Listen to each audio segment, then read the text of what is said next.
تو چلیں بغیر کسی دیری کے سیدھا آج کے اس موضوع کی گہرائی میں چلتے ہیں۔ آج کی اس دلچسپ گفتگو میں ہم ایک بہت ہی کمال کی بلکہ یوں کہیے کہ ایک انتہائی سبق آموز کہانی پر بات کرنے والے ہیں۔ ہمارے ماخذ میں اسے خاموش درخت کا راز کہا گیا ہے، اور سچ پوچھے تو یہ کوئی عام سی دیہاتی کہانی بالکل نہیں ہے۔ یہ دراصل انسانی کردار اور ہماری اصل اندرونی طاقت کو سمجھنے کا ایک زبردست طریقہ ہے۔ یہ خاموش درخت ہمیں بتاتا ہے کہ بھئی حقیقی مضبوطی آخر ہوتی کیا ہے۔ تو چلیں پورے جوش کے ساتھ دیکھتے ہیں کہ اس درخت کے پاس ہمارے لیے کیا راز چھپے ہیں۔ تو پہلا حصہ، درخت کی کہانی، گاؤں کا ایک راز۔ ہم ذرا ایک پرسکون سے گاؤں کا تصور کرتے ہیں۔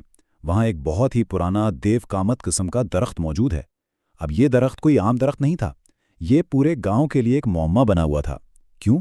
کیونکہ چاہے کتنی ہی خوفناک آندھی کیوں نہ آ جائے، بڑے سے بڑا طوفان کیوں نہ ٹکرا جائے، یہ خاموش درخت اپنی جگہ سے بالکل نہیں ہلتا تھا، بالکل قائم۔ گاؤں کے بچے اکثر اس کی بڑی بڑی شاخوں کے سائے تلے کھیلتے رہتے تھے۔ انہی بچوں میں ایک نوجوان لڑکا تھا، علی۔ علی گھنٹوں اس درخت کو غور سے دیکھتا رہتا اور حیران ہوتا کہ آخر اس میں ایسی کیا جادوئی بات ہے جو اسے اتنی خوفناک ہواؤں کے سامنے بھی بالکل سیدھا کھڑا رکھتی ہے۔ اور یہیں سے ہم پہنچتے ہیں دوسرے حصے پر، دادا جان کا راز، دانشمندی کی تلاش۔ ظاہر ہے جب تجسس حد سے بڑھ جائے اور علم کی تلاش ہو تو انسان سیدھا اپنے بزرگوں کے پاس جاتا ہے۔ تو علی نے بھی ایسا ہی کیا۔ اس نے سیدھا اپنے دادا جان سے پوچھا کہ آخر یہ درخت کبھی گرتا کیوں نہیں؟ اور دادا جان نے مسکرا کر جو جواب دیا نا، یقین جانے وہ اس پوری گفتگو کا نچوڑ ہے۔ انہوں نے کہا، اس کا راز اس کی جڑوں میں ہے جو زمین کے اندر بہت گہری ہیں۔ جی ہاں، تو اصل بات یہ ہے کہ درخت کی طاقت وہ شاخیں یا تنا نہیں ہے جو باہر سے نظر آ رہا ہے، بلکہ وہ پوشیدہ بنیاد ہے جو زمین کے اندر گہرائی میں مضبوطی سے جکڑی ہوئی ہے۔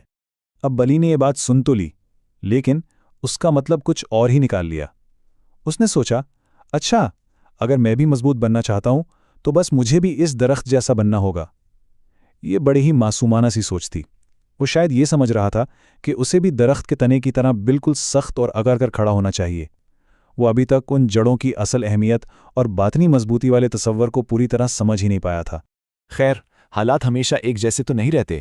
تیسرا حصہ، طوفان کا امتحان، قدرت کا چیلنج۔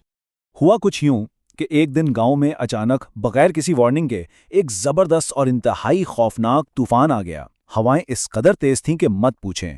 جو کمزور درخت تھے وہ تو بس ایک ہی جھٹکے میں جڑ سے اکھڑ گئے، لیکن وہ پرانا خاموش درخت، وہ اپنی جگہ پر بالکل مضبوطی سے ڈٹا رہا۔ اور یہ منظر کتنا شاندار ثبوت تھا اس بات کا کہ اس بے رحم طوفان نے ایک ہی لمحے میں سب کے سامنے یہ ثابت کر دیا کہ کن درختوں کی بنیاد محض کھوکھلی تھی اور کس کی جڑیں واقعی گہری تھیں۔ ظاہری اور باطنی طاقت کا یہ فرق بالکل شیشے کی طرح صاف ہو گیا۔ اس منظر نے سب کچھ بدل کر رکھ دیا۔ چوتھا حصہ، علی کے اندرونی تبدیلی، سوچ کا زاویہ بدلنا۔ اس طوفان کو دیکھنے کے بعد علی کی تو جیسے آنکھیں ہی کھل گئیں۔ اسے فوراً یہ احساس ہو گیا کہ اندرونی مضبوطی کے بغیر کوئی بھی انسان کسی بھی طوفان کا سامنا نہیں کر سکتا۔ باہر سے جتنا مرضیہ کر لیں، کام نہیں بنے گا۔ چنانچہ اس نے اپنی نفسیاتی اور روحانی جڑوں کو مضبوط کرنے کے لیے 3 بہت ہی اہم عادات اپنائیں۔ پہلا قدم تھا محنت کرنا، دوسرا قدم ہمیشہ سچ بولنا، اور تیسرا قدم صبر کرنا۔ یہ کوئی عام باتیں نہیں تھیں، بلکہ یہ وہ عملی اقدامات تھے جو اس کے کردار کی جڑیں بن کر اسے اندر سے بالکل ناقابل شکست بنا رہے تھے۔ اب اگر علی کے اس پورے سفر کو ایک ٹائم لائن پر رکھ کر دیکھیں تو کہانی کچھ یوں بنتی ہے۔